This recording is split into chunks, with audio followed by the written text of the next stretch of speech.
Paz e a graça do Senhor Jesus seja sobre a sua vida. Eu sou o Léo Abacuque. É um prazer estar aqui em mais um vídeo, capítulo 5. Hoje a gente vai falar sobre livros históricos. É um conteúdo nível básico, introdutório, para que a gente possa trazer instrução através desse canal. Então, já peço para você sempre, curte, comenta, compartilha. Se inscreve nesse canal aqui do YouTube, clica no botãozinho aí, se inscreve, ativa o sininho das notificações. Nós teremos mais conteúdos. Claro, aqui você já encontra devocional, vários outros vídeos.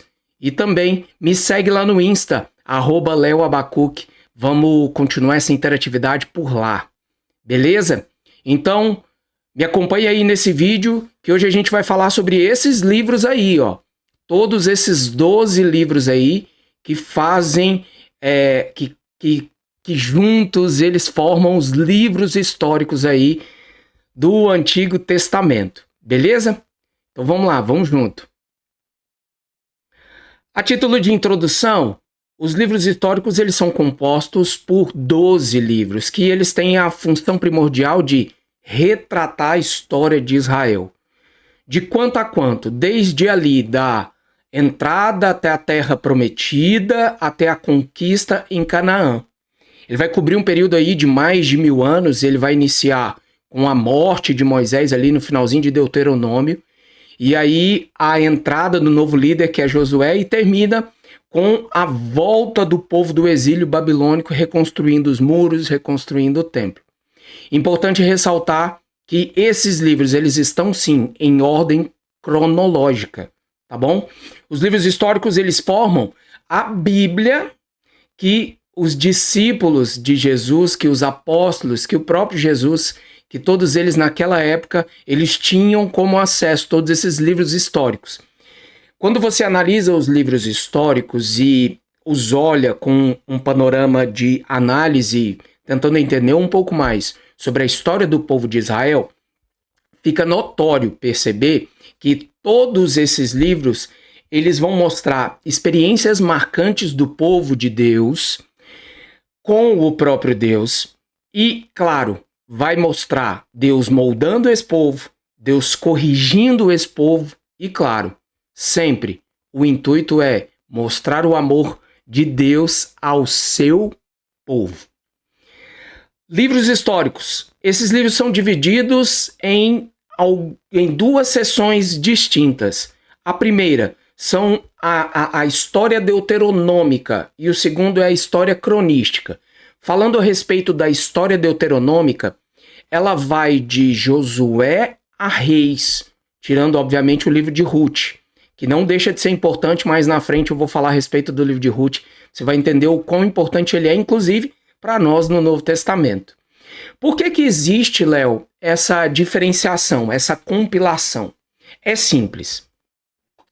Quando a gente olha para esse livro hoje e a gente percebe que tem duas divisões, essas divisões, a primeira, nós temos que entender que foi escrito para um povo que estava vivendo no exílio e a outra foi feita para um povo que já tinha saído do exílio. Então, quando a gente fala de história deuteronômica, nada mais é, nada menos do que juntar o que veio da história de Deuteronômio através desses livros de Josué até Reis. Esses livros eles foram escritos por autores diferentes, mas essa compilação da história deuteronômica, ela tem por intenção, o objetivo principal dela é tratar de uma fé que estava vivendo sobre crise. Imagine você, que é um povo de Deus escolhido e foi mandado para uma terra, está vivendo momentos difíceis. E aí, nesse momento, você precisa se lembrar das promessas de Deus, de toda a história do que Deus veio falando ou que Deus fala há muito tempo atrás. Então é isso. Essa compilação de livros, ela tem essa função de tratar essa crise de fé que os exilados de Judá estavam ali, na época que eles estavam vivendo no cativeiro babilônico. Eles estavam achando que Deus tinha esquecido, Isso pode às vezes estar acontecendo com você, acontece comigo também. Às vezes a gente acha que Deus nos esqueceu. Mas quando, na verdade, quando nós lemos a palavra, lemos as promessas que temos em Cristo Jesus, nós nos alegramos e entendemos que aquela promessa que Deus nos fez, ela é permanente. É justamente isso que essa história deuteronômica, que vai de Josué a Reis, exceto o livro de Ruth, estava trazendo para aquele povo na época. Se você pegar os livros e fizer uma comparação entre as histórias dos livros, você vai perceber que o livro de Deuteronômio e Josué, eles se unem, e as histórias elas são convincentes, porque existe uma união. Assim como existe uma união do livro de Josué com o livro de Juízes. Assim como Samuel é ligado a Juízes, e os livros de Samuel são ligados a Juízes, e os livros de Reis também são ligados aos livros de Samuel. Então, quando analisa-se por essa ótica dessa história deuteronômica, nós vamos compreender que a função primordial era realmente essa: tratar essa crise de fé que esse povo naquele momento estava vivendo agora, aquela hora. A história cronística justamente é isso mesmo. Tratar então praticamente desse mesmo assunto, que era o quê? Trazer esperança, orientação para um povo que já estava voltando depois do exílio babilônico. Então, o povo de Judá, havia sido restaurada a terra prometida. Então, veja você que nesse momento que o povo está voltando, o que o povo pensa? Como que a gente vai fazer? O que a gente tem que fazer? E agora? E agora, como que a gente vai andar daqui para frente? Então, eles precisavam dessas orientações, dessas instruções, porque eles estavam muito desanimados. Então, a respeito dessa herança gloriosa, da promessa, da dinastia de Davi, no templo e tudo mais, você vai perceber que Crônicas, Esdras e Neemias, que faz parte dessa história cronística, eles são livros que se complementam. Primeiro é importante ressaltar que Esdras e Neemias originalmente são um livro só. Mais na frente nós vamos falar sobre isso. Mas Crônicas, o uso de Crônicas se deve ao fato de que a conclusão de Crônicas está na introdução de Esdras e Neemias. Então é por isso que esses livros eles acabam cumprindo essa mesma função de formar uma só história. Qual é o significado e propósito dos livros históricos? Você está gostando até aqui? Curte, deixa seu joinha aí. Se você não fez isso até agora, vai lá, dá o seu joinha lá, se inscreve no canal, já deixa um comentário, estou gostando, dá o seu retorno, dá o seu feedback aí pra gente. Qual o significado e propósito dos livros? Né? Eu trouxe esta indicação, você vai ver aí um pouquinho aí em amarelo lá embaixo, uma indicação que é dos livros históricos de Antônio Renato Gusso. Qual que é a indicação? Os livros históricos, nós não podemos deixar de analisar, obviamente, as questões teológicas desse livro para nós. Hoje nós vivemos no Novo Testamento e temos que analisar o Antigo Testamento sempre, como já falei aqui em outros vídeos, é a palavra de Deus inerrante. Mas quando vamos a título de conhecimento, estudar um pouco mais, nós devemos sempre olhar com uma ótica de que são livros históricos, mas têm verdades teológicas que apontam para o que nós estamos vivendo hoje. Então, esse é o primordial. Sempre faça isso com a luz do nosso maior professor, que é o Espírito Santo de Deus. Não esquece disso. Então, esses livros históricos, eles têm alguns significados que estão elencados aí em 7 posições que está lá. No livro do Antônio Renato Gusso, tem essa indicação lá na página 7 da editora AD Santos. Então, primeiro, qual que é a primeira porção importante da gente ressaltar aqui? Primeiro, esse povo unido por um grande líder. Quem foi esse grande líder? Josué. Muito importante estudar a história de Josué. Segunda verdade, e na verdade, segundo significado, você vai ver esse povo desorientado por falta de líderes mais na frente. Então você vê que Deus sabia que o povo precisava de um líder, desde Moisés, desde Josué e assim por diante. Então você vê isso ali em Juízes. Você vai ver ali o povo sofrendo na mão de líderes maus. Então não bastava apenas o povo ter líder, o povo tinha que ter líderes bons. Líderes chamados conforme a vontade de Deus. Exemplo ali de líderes maus, Eli, Acabe, Manassés, tem outros também. Você vai ver o povo aprendendo por meio de líderes bons, Samuel, Davi, que foi o maior rei de Israel, Elias e assim por diante. Você vai ver o povo sendo castigado por desobediência. E aqui algo muito importante que nós devemos trazer para o nosso dia, sim. Nós temos bênçãos da parte de Deus, mas isso não nos desobriga a cumprir a vontade de Deus. A vontade de Deus, ela é sublime, primordial, celeste. Tá bem? Você vai ver aí também o povo tentando acertar o rumo após o sofrimento do desterro causado pela Babilônia. Você vai ver isso em Esdras, Neemias. E aí, por último, conseguindo escapar das tentativas de destruição do livro de Esther. Vale ressaltar aqui que o livro de Esther, você não vai ver ele nas divisões aí de história deuteronômica e história cronística.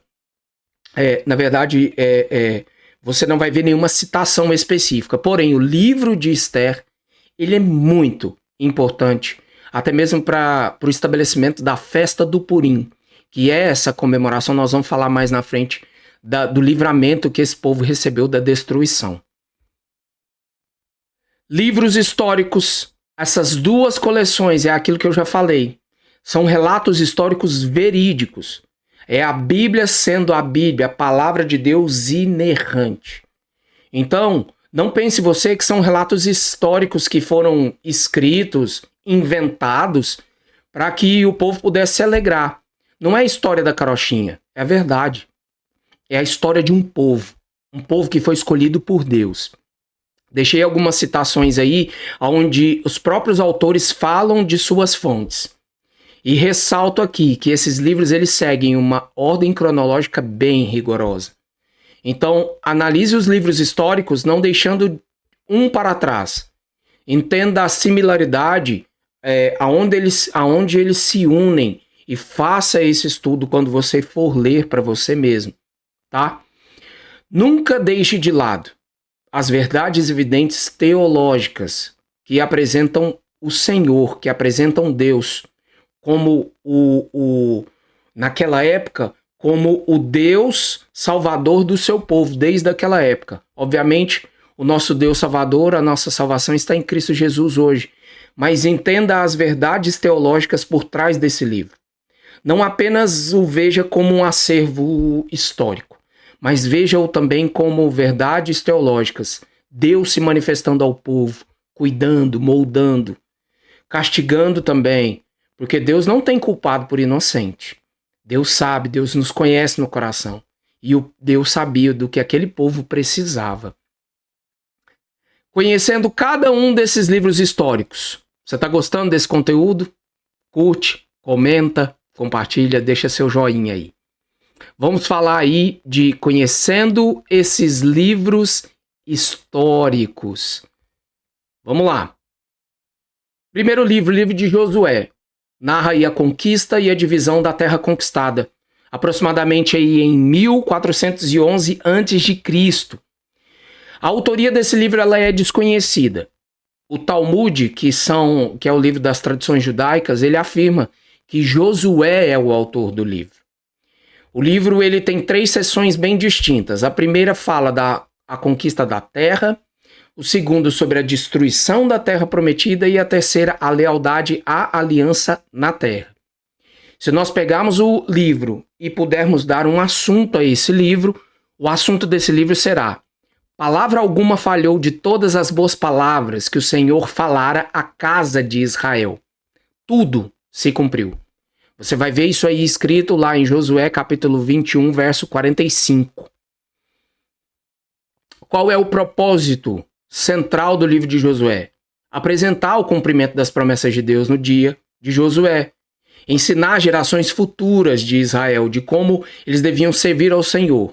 Em quais áreas? Nas batalhas, na destruição da terra prometida, entre as tribos e na renovação dessa aliança com Deus. Então, quando você entende que o livro de Josué trata desses assuntos primordiais, você vê que Deus, no Pentateuco, não abandonou seu povo. Deus manteve sua promessa e continua cuidando do seu povo. E Deus faz isso até hoje, comigo e com você. Verdades fundamentais do livro de Josué.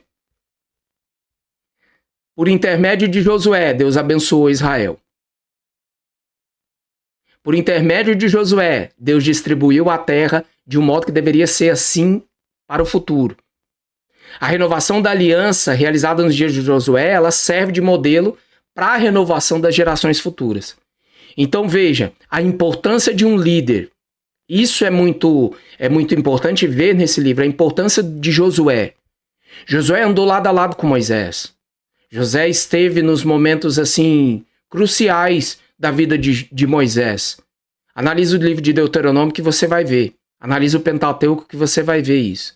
E aí no livro de Josué, Deus dando a continuidade a respeito de todas essas promessas, de na terra prometida, restauração do povo. É muito importante o livro de Josué. Livro de Juízes. É um período teocrático. Ele vai falar ali de 1292 a.C. aproximadamente. Também uma autoria desconhecida, mas o Talmud ele afirma que quem escreveu esse livro foi Samuel. Esse conteúdo desse livro ele se divide em 3 seções.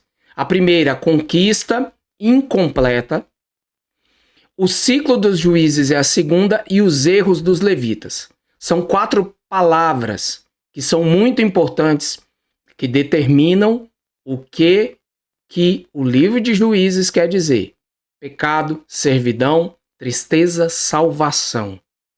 Então o livro de Juízes é um período ali onde Deus levantou juízes para lutar pelo povo. Então você tem ali Sansão na época de Juízes e assim por diante. Qual que é o propósito? Demonstrar a necessidade que Israel tinha de ter um rei piedoso da linhagem de Davi. Se você analisar a história de Sansão, hoje a gente consegue perceber muitos erros ali na história de Sansão. Mas Deus estava querendo mostrar através do livro de Juízes que o povo precisava de um rei, de um rei que fosse piedoso e viesse da linhagem de Davi. Então quais são as verdades fundamentais? As tribos de Israel não conseguiam completar a conquista da terra e elas sofriam consequências desse fracasso. Na melhor das hipóteses, os juízes que eram levantados por Deus, eles abençoavam o povo por um tempo determinado. A provisão dos levitas por Deus também não deu ao povo uma liderança eficaz. Não conseguiram cumprir aquilo que Deus determinou como liderança para o seu povo. E o povo de Deus deveria ser reinado por um rei que viesse de Judá e não de Benjamim. Então perceba como Deus sabia o que o povo precisava. Algumas pessoas podem ler esse livro e achar que Deus é mau, que Deus era ruim. Não, Deus estava querendo ensinar o seu povo, porque Deus tinha promessa para esse povo. Passando mais adiante, o livro de Ruth. Livro extremamente importante. Também compreende um período teocrático ali e foi escrito ali aproximadamente ali em 1292 a.C. A autoria é desconhecida, mas a tradição judaica afirma que Samuel que escreveu esse livro. O conteúdo se divide em 6 seções. Ele vai falar sobre a amargura e o vazio de Noemi. Depois Ruth descobre o seu resgatador. Depois vem Boaz e promete a Ruth um resgatador. Na 4ª porção, Boaz se torna este resgatador de Ruth. E aí é algo muito importante para nós cristãos. A 5ª é a bênção de Noemi. E a 6ª, e não mais importante, eu diria talvez a mais importante, é o apêndice genealógico desse livro. Por quê? Porque esse livro, o assunto dele é mostrar que a legitimidade de Davi e de sua descendência foi estabelecida, apesar de que na história desse povo tivesse uma moabita em sua linhagem. É através de Boaz e Ruth que a linhagem de Davi se estabelece, consequentemente a linhagem do Rei Jesus, nosso único e suficiente Salvador. Qual que era o propósito desse livro? Demonstrar a legitimidade do reinado de Davi através mesmo da moabita Ruth. A providência de Deus, algumas vezes é severa, mas ele sempre opera pelo bem do seu povo. Isso é uma verdade fundamental. Deus muitas vezes pode parecer que é severo conosco, comigo, com você, ou que pareceu que foi com aquele povo, mas Deus sabe do que a gente precisa. Ele sabe trabalhar o nosso coração. E eu não digo isso que é fácil, né? Mas Deus sabe disso. Deus sabe trabalhar conosco. Ele sabe operar em nós verdadeiramente o querer e o efetuar, como diz em sua palavra. O amor e a devoção familiar, que são orientados pela lei de Deus, trazem sim alegria e felicidade. Viu que é importante? Você vai ver isso no livro de Ruth, que é importante seguir essas orientações. E em terceiro, a família de Davi foi a nobre linhagem real escolhida. Vamos falar sobre 1º e 2 Samuel. Eu trouxe a divisão dos livros, mas eu preciso lembrar você que 1º e 2 Samuel, na Bíblia judaica ou nos livros de hebreus, eles são um livro só, tá? Mas eu trouxe algumas diferenciações a título de conhecimento, realmente. Tanto um quanto o outro livro, tá? A autoria é desconhecida. Supõe-se que seria Samuel que escreveu, até o capítulo 24, e o restante são relatos dos profetas Natan e Gade, nesses próximos capítulos restantes. É dividido aí o primeiro livro de Samuel em 3 seções. Samuel, o último juiz de Israel, Saul, o fracasso do rei de Israel, e Davi, o surgimento do maior rei de Israel. É o início ali, né? Mostra o início ali de Davi. O assunto primordial, que o desejo de se entregar traz a bênção. A situação mais difícil, ela pode desaparecer se ela for levada em oração a Deus. Confie em Deus. Tá passando por um momento difícil? Confie em Deus. Leva ele em oração. Propósito, explicar que a dinastia de Davi continuava a ser a esperança para o futuro de Israel, apesar das maldições que Davi e sua casa trouxeram sobre a nação. Por quê? Por erros. Davi foi um homem segundo o coração de Deus, mas Davi pecou. A casa de Davi derramou muito sangue, então a casa de Davi trouxe muita dissensão depois. Você vai ver a história de seu filho ali, né, Absalão. Verdades fundamentais. Deus queria que o povo tivesse um rei escolhido por ele. Então, Deus entendia a necessidade desse povo, mas Deus queria que o rei fosse escolhido por ele. Deus cuidadosamente preparou o caminho para o rei da sua escolha. Preparou o caminho para Davi. Deus escolheu a casa de Davi para ser a família real eterna. E apesar da fraqueza do reino de Davi, a esperança para o povo de Deus ainda permanecia na sua família. Livro 2 de Samuel, a fundação e auge da monarquia. Então ali vai de 1100 a 1000 a.C. Autoria desconhecida, mas provavelmente o 2 Samuel, os profetas Natan e Gade que fizeram esses registros. No original hebraico, como eu falei, 1º e 2 Samuel são um único livro. E quando que eles foram separados? Na criação da Septuaginta. Septuaginta, você tem um vídeo aqui falando a respeito disso, que a gente fala sobre a Septuaginta, trazendo a explicação que a Septuaginta é a primeira tradução que nós tivemos ali, né, da Bíblia hebraica. O conteúdo se divide em 3 seções. A primeira, os triunfos de Davi como rei, a segunda, os problemas de Davi, e a terceira, as provações de Davi. Veja que o livro de 2 Samuel, ele vai trazer informações a respeito do reinado de Davi. Qual que é o assunto primordial? Davi, ele é um homem consciente da sua debilidade, do seu pecado. Tanto que Davi pecou e ele reconheceu o seu pecado. Porém, ele coloca Deus em primeiro lugar e confia em Deus de todo o seu coração. E aqui tem um real significado para nós. Nós não podemos deixar de entender isso. Davi foi o homem segundo o coração de Deus. Pecou, mas se arrependeu. Continuou colocando Deus, seu querer, sua vontade em primeiro lugar. 2 Samuel tem o propósito de apresentar o quadro da vida do ungido de Deus, que era Davi, para o reinado do povo de Israel. E as verdades fundamentais são essas. Nós temos que ser fiéis àquilo que o Senhor estabeleceu para nós. Seja fiel a Deus. Deus é quem prepara o caminho para o seu escolhido. As promessas de Davi serão mais tarde cumpridas em Cristo. Devemos reconhecer nosso pecado, nos arrepender e encarar as suas consequências. Não fuja do seu pecado. Apresenta diante de Deus não só as suas aflições, mas os seus pecados também. Nossas escolhas, de bem ou mal, elas afetam outros também, não só a nós mesmos. Tá gostando desse conteúdo? Deixa seu like, se inscreve no canal, comenta, compartilha. Vamos lá! Livro de 1 Reis fala sobre a divisão do reino e queda da monarquia, de 931 a 586 a.C. A autoria é desconhecida, mas tem duas probabilidades. A primeira é que teria sido Jeremias o autor do livro de Reis. A segunda, de que não foi Jeremias. Foi um compilador que pegou as histórias e esse compilador ele estava ali no exílio babilônico. Então esse livro de Reis, ele tem a função, ele traz, né, essa compilação de histórias e talvez essa teria sido a ideia primordial desse compilador, de ter juntado essas histórias para apresentar ao povo ali naquele momento de exílio ali. Se divide em 3 seções: o reino unido, o reino dividido e os reinos em conflito. Qual que é o assunto? O sucesso ou o fracasso está relacionado diretamente com a fidelidade ou não à aliança firmada com Deus. Isso é muito importante. Seja fiel a Deus.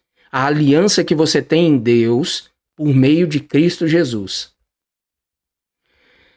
Qual que é o propósito do livro de 1 Reis? Mostrar a justiça do exílio, assegurar essa permanência da esperança da dinastia de Davi e chamar ao arrependimento para que Israel pudesse regressar do exílio. Então, gente, se arrependa, presta atenção nas promessas de Deus.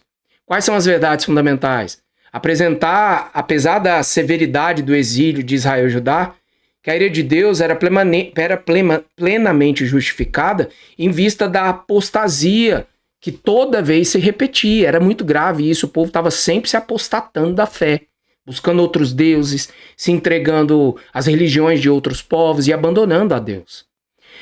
As promessas de Deus à família de Davi continuavam em vigor, apesar dos erros dos filhos de Davi.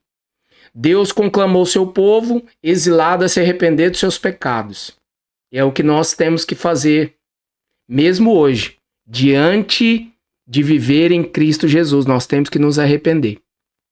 A volta do exílio foi oferecida a Israel mediante o arrependimento. Então, o que cabe a um homem quando erra? Arrepender-se. Você está vivo, então você ainda pode se arrepender. Todo homem que está vivo pode se arrepender. Livro de 2 Reis também, obviamente, divisão do reino e a queda da monarquia, mesmo período, porque são um livro só, historicamente falando. A autoria é desconhecida, mas é a mesma questão do livro de 1 Reis. Então, ou Jeremias, ou alguém que fez essa compilação que estava no exílio. Ele tem 3 seções diferentes: a edificação da fé, a ruína de Israel e o declínio de Judá. Qual é o assunto de 2 Reis? O povo volta à prática dos pecados. E aí o cativeiro se torna inevitável. Esse livro ele confirma que a santidade de Deus, Deus não abre mão da sua santidade. E ele mostra isso quando ele julga a nação por suas transgressões. O segundo livro de Reis,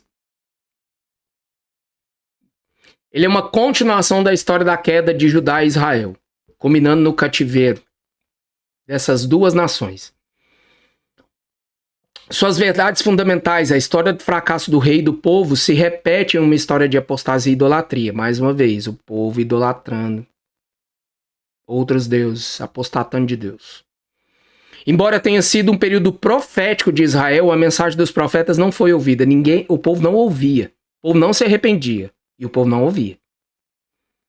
Se ouvia, não entendia, ou fazia de conta que não estava entendendo. Não se arrependia. As reformas que eles realizaram sobre os reis como Ezequias e Josias foram superficiais. Não era realmente aquilo que deveria acontecer. E aí, por último, o povo voltou, às práticas do pecado e continuou da mesma forma. Livro de Esdras, Neemias. Volta do cativeiro e tentativa de reconstrução da teocracia. Aproximadamente 517 a.C. A autoria é desconhecida, mas tanto o Talmud quanto o Flávio Joséfo, que foi o historiador ali logo depois do período de Judeu. Depois você pesquisa sobre Flávio José. Ele tem um livro fabuloso que é a História dos Hebreus. E também os manuscritos antigos da Septuaginta, eles afirmam que o livro de Esdras e Neemias é um único livro e que provavelmente Esdras é o autor. Então, se eu for pegar Esdras e Neemias, como a gente está dizendo aqui agora, eu tenho que falar das seções de divisão de Esdras e as seções de divisão de Neemias. Então, Esdras são duas seções: o regresso dos exilados e a reconstrução do templo, depois o regresso de Esdras e a reconstrução da comunidade. Já Neemias, duas seções também: o regresso de Neemias e a reconstrução dos muros, do muro, e o regresso dos exilados e a reconstrução da comunidade. Qual é o assunto desses livros? Incentivar aqueles que haviam regressado do exílio a dar continuidade ao trabalho iniciado por Zorobabel, Esdras e Neemias. Qual que é o propósito dos livros? Incentivar aqueles que haviam regressado à Terra Prometida a continuar esse trabalho. Basicamente isso. Então, Deus, como verdade fundamental, apoiou e abençoou Zorobabel, Esdras, Neemias no trabalho da reconstrução ali depois do exílio. Quando a restauração de Israel perdeu seu vigor, Esdras e Neemias forneceram liderança fiel. O templo de Jerusalém o templo e Jerusalém eram de suma importância para que Deus abençoasse o seu povo. Então, o povo precisava do templo, precisava entender qual era o sentido do templo. É o que nós hoje precisamos entender. Qual é o sentido de sermos o templo do Espírito Santo? Cumprir o quê? A vontade de Deus, o propósito de Deus para nós. Para que possa receber a bênção de Deus, o seu povo deve ser conduzido ao arrependimento e à santidade. Mais uma vez, traga para agora. Traga isso para agora. O povo precisa de quê? O que nós precisamos hoje? Nos arrepender, buscar uma vida de santidade. Temos ali o livro de Esther, que é o último livro desses livros históricos, que mostra o quê? Permanecendo fiel diante da opressão. É aquilo que eu falei lá no início do vídeo. De 460 a 350 a.C.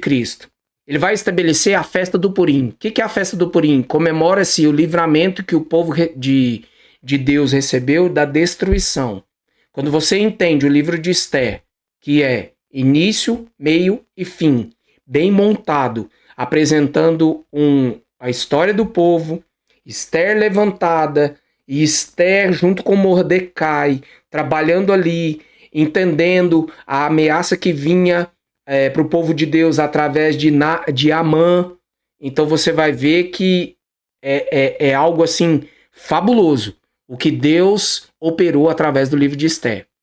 São muitas suposições, né, pela autoria do livro. Provavelmente pode ter sido escrito por Mardoqueu, né? Mas pode ter sido um judeu persa que morava em Suzã, na época de Assuero. São divididos em 6 seções. Primeiro vem a introdução ao contexto. Segundo, o primeiro decreto do rei resulta em perigo mortal para Israel. A terceira, o conflito entre Amã e Mordecai, Mardoqueu. A quarta, o triunfo de Mordecai sobre Amã. A quinta, o segundo decreto do rei resulta em salvação para Israel. Isso é muito importante. E a sexta, o epílogo, né? O assunto do livro: o livramento de Deus ao seu povo de uma destruição que os ameaçava. O povo estava sendo ameaçado de ser extirpado da terra. Qual o propósito? Estabelecer a festa de Purim como um memorial de livramento que Deus concedeu ao seu povo. Então, assim, qual era o lembrete? Fiquem fiéis a Ele. Que Deus sabe, Deus está vendo, e Ele vai livrar você da opressão. Fique fiel a Deus. Verdades fundamentais, são muitas assim, né? Por vezes o povo de Deus enfrenta, né, os inimigos, fica na mão dos inimigos. Segundo, Deus preservará o seu povo nesses períodos de opressão. Tenha fé. Eu passo por opressão, a gente passa por momentos difíceis, mas nós não podemos perder nossa fé. Nós temos que continuar firme ali. O Senhor derrotará aqueles que oprimem o seu povo. Tirará o povo do seu estado de humilhação e os exaltará. O povo de Deus deve buscar a ajuda de Deus, permanecer fiel a Ele apesar das provações nos sofrimentos. Não perca sua fé, não deixe de ser fiel a Deus, mesmo que ainda você esteja sofrendo humilhação, perseguição e esteja num momento de luta muito grande ou sofrimento. O povo de Deus deve celebrar com fidelidade as maravilhas dos livramentos que Deus opera e operou no passado, a fim de ter ânimo para enfrentar as provações do presente. Aqui eu quero só deixar um parêntese aqui. Se hoje eu e você passamos aflições, nós devemos lembrar das promessas que temos por meio de Cristo. Promessas que Deus nos fez através de Cristo. Faça isso. Leia o livro de Esther, analisando a história do povo de Israel, mas entendendo você, aonde você aí está nessa história. Veja suas lutas, veja aquilo que você já superou, aquilo que você já passou. Entenda como Deus é grande, como Deus trabalha. Você vai conseguir perceber o quanto Deus tem cuidado de você e cuida. Nós já estamos chegando ao fim e eu quero trazer apenas mais um ensinamento aqui para despertar. A revelação messiânica, ou seja, Jesus nos livros históricos. O Antigo Testamento apontando para Cristo. Então eu separei aqui nesse próximo slide o Antigo Testamento, como que ele aponta. São algumas orientações para você, porque várias literaturas do Antigo Testamento, e não é difícil encontrar similaridade e até mesmo verdades teológicas de que os livros antigos, os livros históricos, eles apontam para a presença de Cristo. Esse compêndio, essa união de livro aí que é fabulosa, ela tem na sua estrutura teológica muitos elementos que comprovam a ligação do Antigo Testamento com o que haveria de vir, que é Cristo, o nosso Cordeiro, o Cordeiro de Deus. Sempre estude os livros do Antigo Testamento tendo como uma ideia central permanente de que os livros antigos ou o Antigo Testamento é sim a palavra de Deus inerrante, mas também sempre procure essas indicações teológicas que apontam para Jesus Cristo no Antigo Testamento. Do que valeria para nós trazer essa instrução, falar sobre essas questões aqui, se não nós apresentarmos que é importante ler o Antigo Testamento, mas sempre com a visão do Novo Testamento. A visão do que você vive hoje. Você vive o Novo Testamento. Então não basta querer olhar o livro histórico, entender a história e ficar nisso mesmo. Não.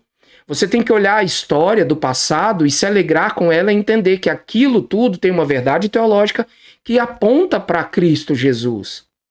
Então, existe uma verdade nos livros do Antigo Testamento, e essa verdade é Cristo Jesus. Está lá. Importante você identificar na leitura da Bíblia do Antigo Testamento esses elementos que vão apontar para a revelação de Cristo como único e suficiente Salvador da humanidade. O intuito de todo esse vídeo, de todos esses minutos nós estarmos aqui juntos é isso. É entender como esses livros foram feitos, por que foram feitos, quem os escreveu, qual é o intuito e, claro, aonde nós podemos enxergar Cristo Jesus. Esse trabalho, o Espírito Santo vai mostrar para você. Você agora tem um conhecimento mais direto. Você tem uma instrução a respeito do que os livros históricos tratam para você. Como sempre falo, aqui no final dos meus vídeos eu trago as referências. Onde que elas estão? Aqui. As referências bibliográficas de onde eu tirei todo esse conteúdo para montar essa aula, para montar esses minutos aqui que nós estamos aqui falando. Então, pausa esse vídeo, copia lá, veja se você tem esses livros. Se você tem o interesse em ter algum desses livros, escreve no comentário aí para mim, pode ser que eu mande para você, tá bom? Em livro digital, se eu tiver em livro digital, eu mando para você. Tá bem? Muito obrigado, que Deus te abençoe em nome de Jesus. Fique na paz que Deus te dá, porque ela excede todo o entendimento. Tá bem? Me segue, Curte, comenta, compartilha, ativa o sininho das notificações e me segue lá no Insta também. Um grande abraço para você, do seu amigo de sempre, Léo Abacuque. Até mais.